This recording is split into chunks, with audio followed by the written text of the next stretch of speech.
How to hard reset Galaxy S25 and S25 Plus. Step 1. To start, power down the Galaxy S25 and S25 Plus by simultaneously pressing the power key and volume down. Step 2. Next, connect the smartphone to your computer using a USB-C cable and then simultaneously press and hold the power button and volume up. Step 3. Once recovery mode appears on the screen, navigate using the volume buttons to select Wipe Data/Factory Reset and press the power button to confirm. Further guide is available in the description below.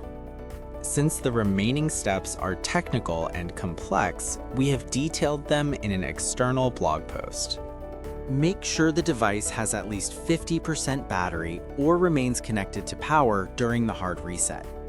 After the hard reset finishes, disconnect any cables and let the phone sit for 30 to 60 seconds before use. Open the link in the description to continue and finish the hard reset process.